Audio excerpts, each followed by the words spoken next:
اعوذ باللہ من الشیطان الرجیم، بسم اللہ الرحمن الرحیم۔ شجاعت اور بہادری والدین کے لیے ضروری ہے کہ وہ اپنے بچوں کو باہمت، جفا کش، شجاع اور بہادر بنائے۔ اس مقصد کے حصول کے لیے انہیں تمام جائز کھیلوں کی اجازت دے۔ اسلام ان تمام کھیلوں کی اجازت دیتا ہے جس سے جسم کو صحت حاصل ہوتی ہو اور جہاد فی سبیل اللہ کی تیاری ہوتی ہو، جیسے گھوڑ سواری، نیزہ بازی، تیر اندازی، کشتی اور تیراکی وغیرہ۔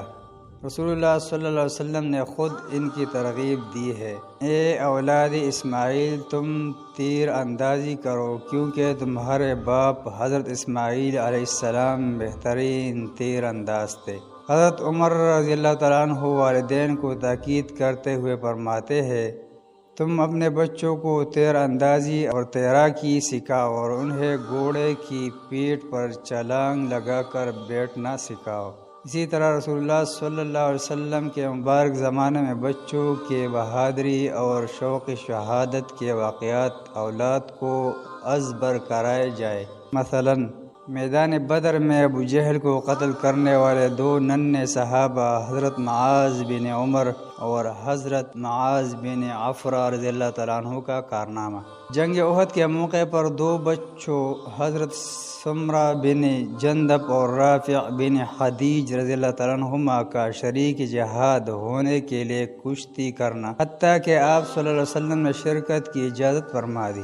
مائیں بھی اپنے بچوں کو جنگ قادسیہ کے موقع پر عرب کے مشہور شاعرہ و صحابیہ حضرت حنسہ رضی اللہ عنہا اپنے 5 بیٹوں کے ساتھ میدان جہاد میں تشریف لانے کا واقعہ سنائے، جن کے 5 بیٹے شہید ہو گئے تھے۔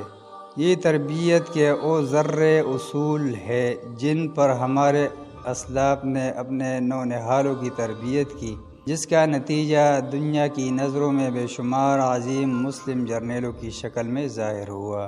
تاہم اسلام ان تمام کھیلوں کو ناجائز قرار دیتا ہے جن سے نہ صحت حاصل ہوتی ہو اور نہ جہاد کی تیاری ہوتی ہو، بلکہ وقت کا ضیاع اور دینی فرائض سے کوتاہی ہوتی ہو، جیسے شطرنج، اسکواش، لڈو، کیرم اور تاش وغیرہ۔